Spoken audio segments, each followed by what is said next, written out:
Welcome to the 100th episode of the Catalyst Podcast. Cheers! I am so excited that you're here and you've been listening and subscribing, and I deeply appreciate all of you.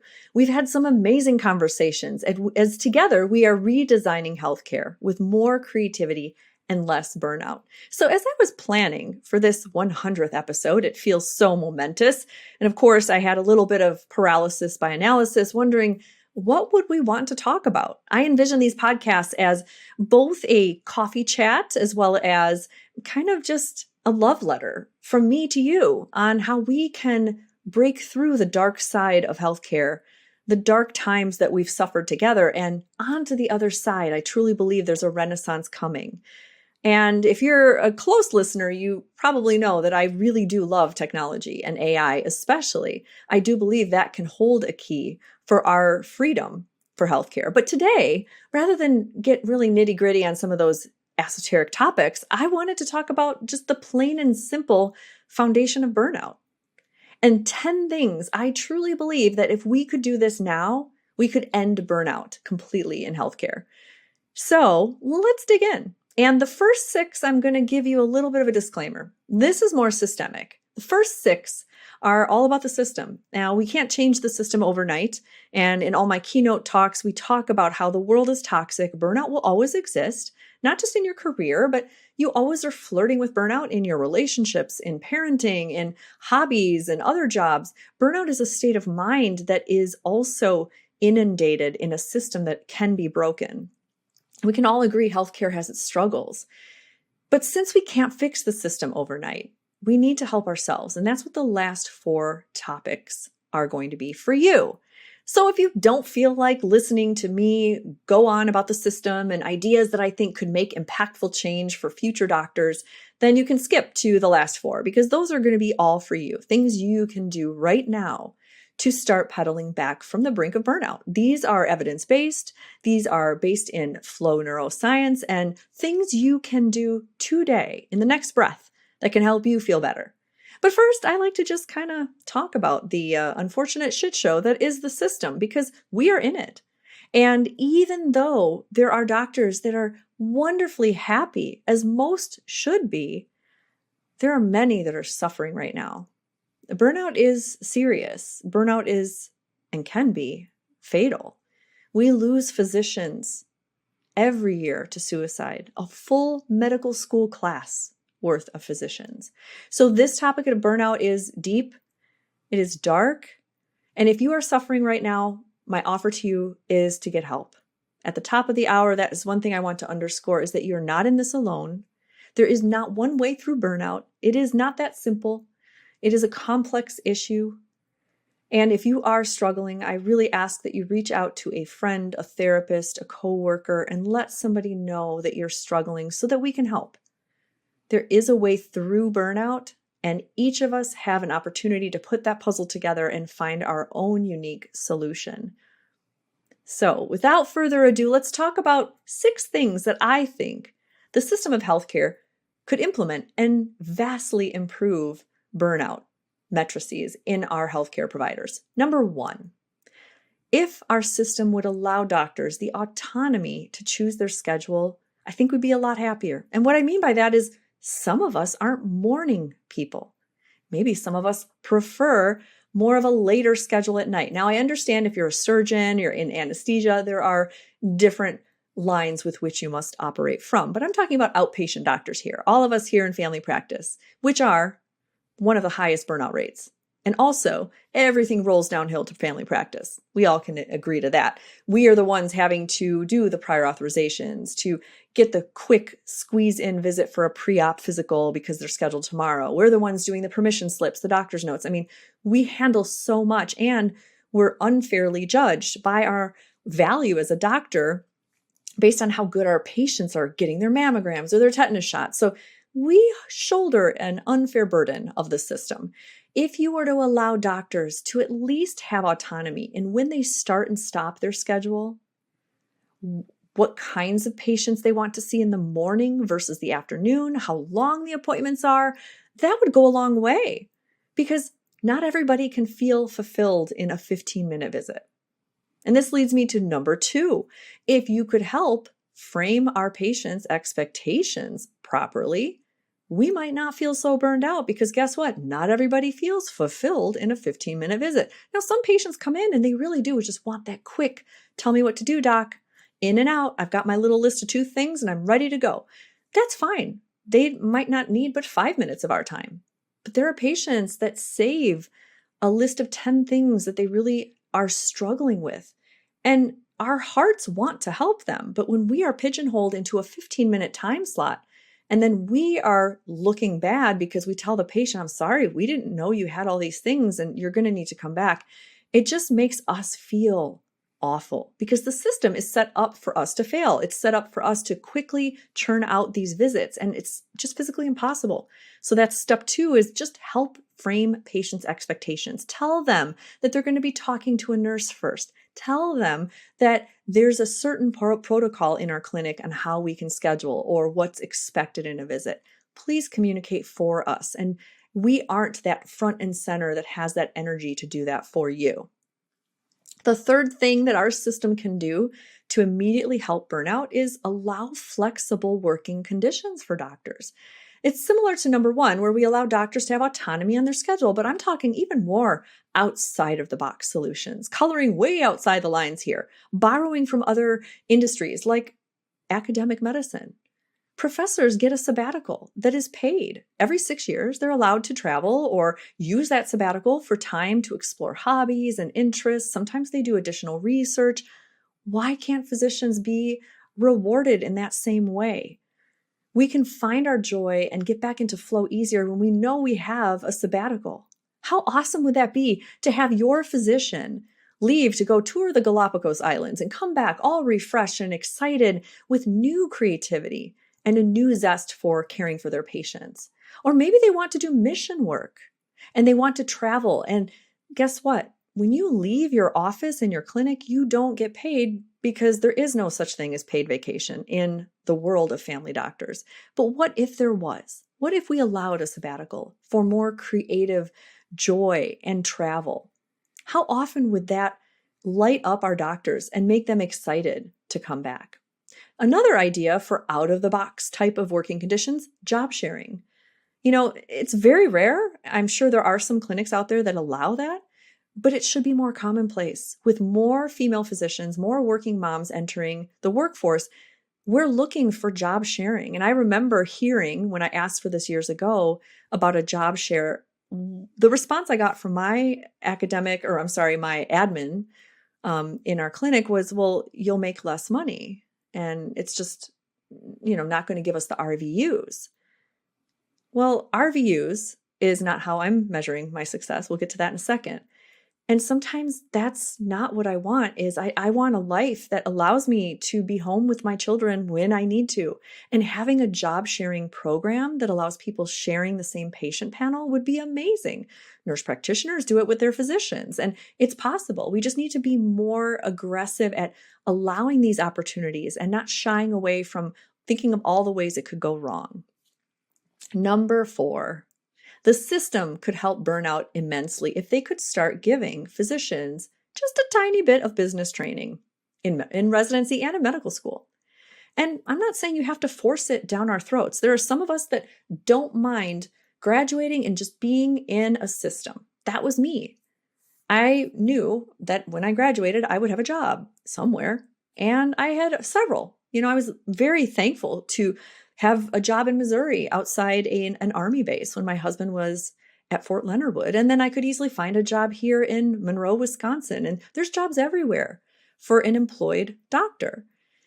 But what if that just doesn't fit right? And you don't know that until you get there. And years down the road, you're thinking, wow, I think I have what it takes to have my own clinic, but I don't have any business skills, right? Imagine if you had some introductory business training for physicians. What a better world that would be, with more entrepreneurs, more ways to deliver healthcare and avoid them feeling burned out and isolated and just like another cog in the factory wheel of medicine. So, I know I'm down on the system right here. So here's number 5. We'll get to what you can do next. But number 5, the 5th thing that the system could do to help burnout immediately would be to instill mentoring support from day one. Now, we're not talking your school counselor or academic advisor. We're talking a true mentor. And this would be compensated because we need to reward those physicians and leaders that have great skills that can help inspire those. And they can speak from experience because they've been there. That can save lives. Many physicians are too scared to reach out to their EAP resource, their employee programs to help when they're burned out because they are fearful of losing their license, fearful of having that scarlet letter that they are depressed or at risk. And they would much rather stay isolated. The current burnout statistics show the number one thing that physicians do when they're burned out is nothing.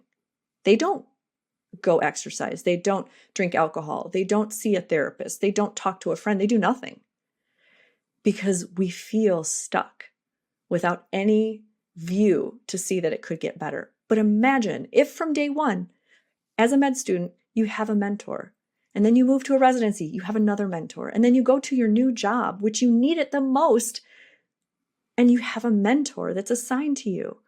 Imagine almost like a Match.com or Tinder. You can swipe left or right. You can get paired with somebody who maybe is also a working mom, but just a few rungs up on the ladder than you are. And they can help you feel not so crazy, not so alone. You could offer to meet with them. You learn some of their hacks to make the clinic run more smoothly. You feel supported. You don't feel so isolated because let me tell you, I asked for that years ago and it's not there. There is no mentoring program. You might offer, oh, I'll grab a cup of coffee with you, but when you're busy and you have your own family and that mentor has their own family, it has to be a dedicated program. And other industries do this. Other workforce industries have mentoring. Why can't physicians also incorporate this to save lives, to help with burnout, to notify those that might need a little bit more help and get them connected sooner? So, number 6. The last thing that I can see, which is not an all-inclusive list, of course, but the system needs a lot of help. And here's the 6th thing that I can see that if they did this today, had a magic wand, we could fix burnout, is use our electronic medical records in the way they were intended. This has become a bloated mess because originally they were going to make our lives easier. I remember paper charts where you couldn't write down something about a patient because the nurse had the chart in another room and the medical assistant just looked over that stack and didn't find the chart. And it was really a hot mess. You had to delay. I remember keeping little Post-it notes of the things I needed to put in the chart once I could locate it. So EMR was this wonderful holy grail that we could all access it at the same time and co-chart and be inside a medical record and it would be in one place. How wonderful, right?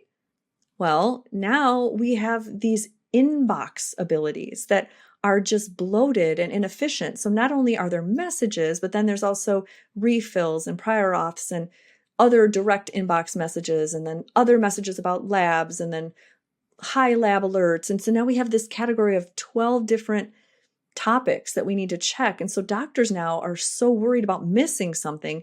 Everything gets this white noise approach because we just can't keep up.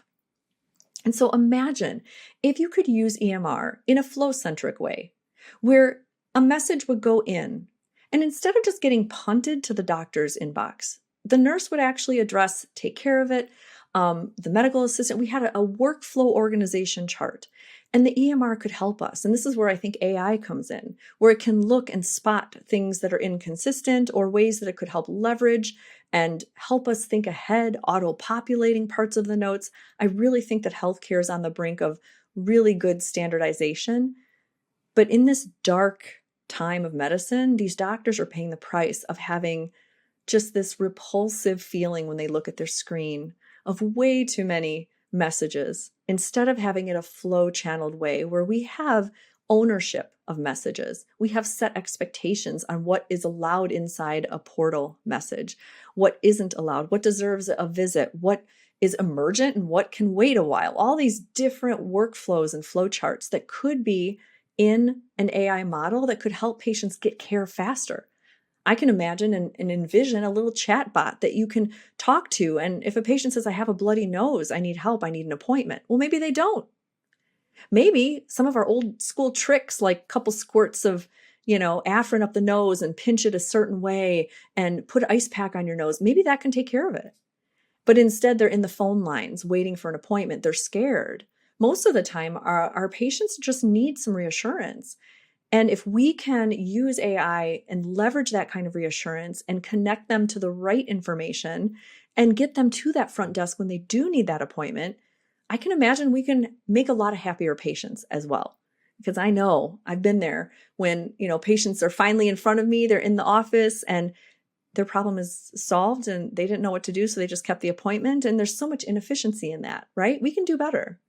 So that was the 6 things that I thought of at the top of my head that the system could do better to alleviate burnout. Let's get into the last 4 things that you can do right now, because that's the most important. So these 4 things you can do. If you are feeling out of control, you have no autonomy, then let's have you take back control. And the one thing you can do right now to take back control is to start looking at your calendar. I know it sounds simplistic, but it really is effective, because this feeling of hopelessness and the lack of control is very contagious into every part of your life. So if you're in a clinic or at a hospital and you feel like you have no autonomy, you're going to go home and you're going to carry that feeling with you. And you're going to feel like you have no autonomy in your relationships, in your hobbies, in your scheduling, and whatever that is, that dynamic. So you can reverse that and start taking tiny bits of control back in your calendar. Think of things like waking up 10 minutes early to do a little journaling, to sing, to sit in the shower longer, to meditate, whatever it is for you. If you do that, just that tiny little vote that time is yours, you're taking back control, that also is contagious. And you start finding more ways to be autonomous in other areas of your life. And if right now the calendar seems too formidable, just take back control by learning some breath work. Because in a moment in time, you can change your whole internal physiology by learning breath work, like the physiologic sigh, which is 1 inhalation and then another second inhalation, hold, and then a long exhalation. That can literally change your inner physiology in a moment, so that you're not spiraling down that rabbit hole of feeling like you can't control anything and you have no autonomy. You can start by taking back control of your breath, and then maybe graduating up to those tiny snippets in your calendar that only belong to you. And maybe it's sitting in a parking lot, your head on the steering wheel, eating a bag of Doritos because somebody else has your kids and you're just going to be a little late to daycare that day. That's okay. I'm not judging. So the second thing, if you find yourself feeling depersonalized and you're feeling like you can't even see where you are in your day-to-day career and what you do doesn't matter, then I want you to find yourself. Literally find yourself. This means dust off those values. Where can you see your values echoed in the tasks of your day, right? Maybe your shift in the ER means that you saved a toddler's life that day, right? Or maybe your full day in family practice is paying for an upgraded room at your next vacation. Whatever your values are, be clear on that. Find yourself in your values and revisit that often so that you can understand where you do show up in those day-to-day occurrences. And dust off your hobbies. That's where you can find yourself deeply. What did you like to do when you were 8 and 9? Find an adult equivalent, because that is what makes you you. Your hobbies enliven you. It provides connection. You might meet other people. Just because you've made it into the world of medicine doesn't mean that that is your only focus. Being a well-rounded and just alive human being is more important than just a robot. Okay, third, I want you to get out your highlighter. And what I mean by that, now come on, if you're like me, you probably had a dozen colorful highlighters in medical school. So get them out again. But this time I want you to highlight what is going right in your life. When you feel hopeless, the best antidote is gratitude. Even if it's gratitude for above 0 degrees, because right now it's in the middle of January here in Wisconsin when I'm filming this, and we've had negative degrees. So even a little bit of gratitude that you can see the sun. And it sounds very Pollyanna-ish, but There are tons of studies that support gratitude is a healing method that helps you pedal back from hopelessness and from burnout. So start a small gratitude journal. Highlight your accomplishments, whether it's professional or personal. Did you get up today and take a shower? Great. That's a highlight, right? Did you meditate for 5 days straight? Wonderful. Are you on the leaderboard at Peloton? If you're on the leaderboard, you're probably towards the bottom like me. Maybe not. But if you're at the top, great. Highlight that. But keep those other little pieces of evidence that you matter, like those thank you notes you get from patients. Keep those in a drawer. And when you feel hopeless, like what you're doing isn't helping, read those thank you notes. Get out the highlighter so you can highlight where you're making a difference. Do your patients have this glassy-eyed look as you're trying to explain mast cell activation syndrome? Or perhaps you're running late again because you were trying to describe the physiologic impact that a dysregulated limbic system has. Listen, I get it. My years as a family medicine physician taught me that the sooner I could help my patient understand what's going on in their body, the quicker they felt better. And the same holds true in functional medicine. When I started my practice in 2016, I quickly learned that that's a big ask. Functional medicine is pretty complicated, so I went to work. I started designing infographics specifically for functional medicine, so it makes it easier to explain and help your patients understand what's going on. Fast forward, I have over 70 infographics in 4 themed bundles.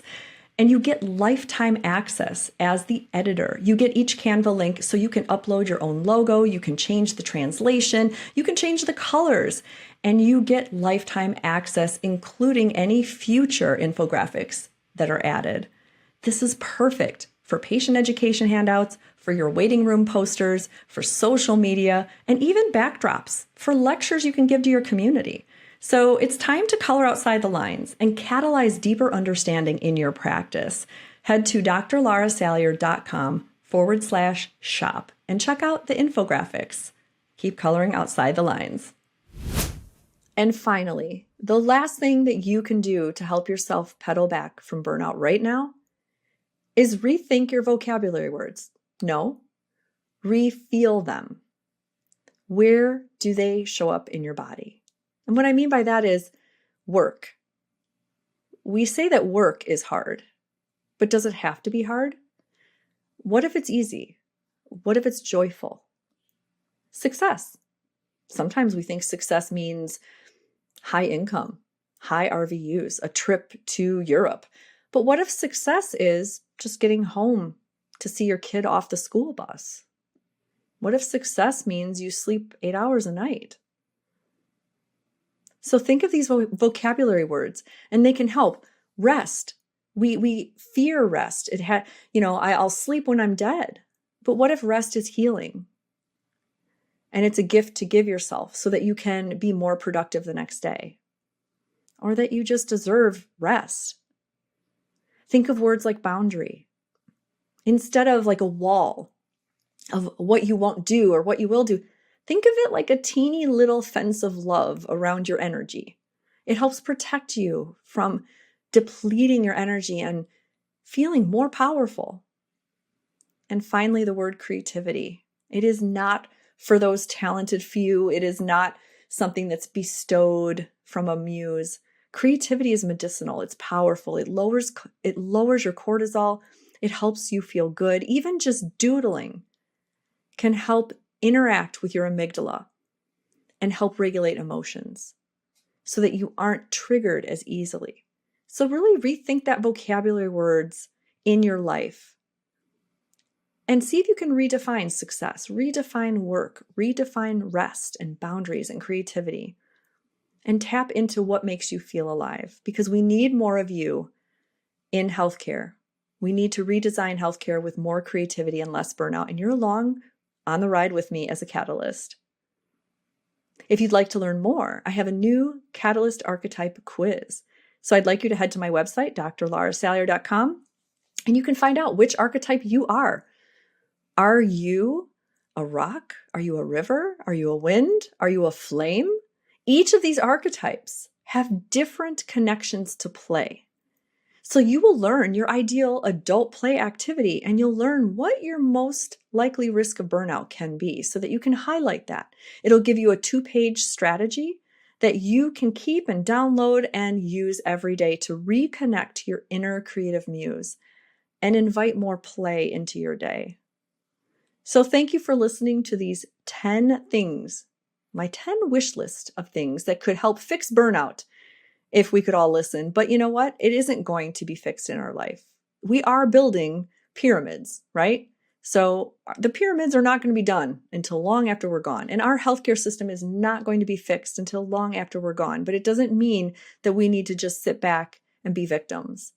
We need to be proactive. Take care of yourself. Try some of these things on this 10 bullet list. Let me know. Talk to me on social media. I'm on Instagram, TikTok, and Facebook. I'd love to hear how you help yourself through burnout. And especially, how do you practice the 6th vital sign of creativity? Because we all deserve to feel alive and joyful. Until next time, keep coloring outside the lines.